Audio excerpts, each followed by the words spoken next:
Wow, what's the name of that Two piece? dudes right here. I haven't given any of them a name. Okay. It was actually, I had a time like for the church where I was a pacifist, and so that's really what it was. And I mean, it was kind of neat because the actual character, he was wearing like a scarf and all this stuff, but he was like in the middle of Hawaii, but he was burning them, so it's kind of neat to me. So I put the two characters in there, and then you got the urban guy in the background. Um, I mean, I had a time while we give talks to my group home about the rules and regulations, so it was a symbolization of being misunderstood. You know, you got this elephant with a hat, and he's unstable. So that's what this is kind of explaining. And then the umbrella should really be covering them. I mean, from all the damage of the environment. But again, it's about to fall out of his mouth.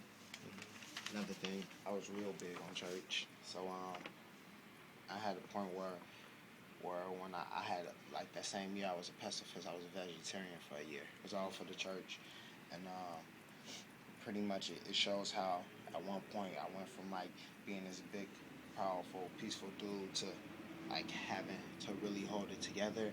Then I realized the only way I could was through prayer, and then even in the end when I was honorary, I was able to make it. You know, um, this piece was a piece, a sketch that I had actually started for a bigger painting. It's a big, big painting, and it shows how the difference between being part of nature, which is right here, like the hay and the seed, and then Go ahead.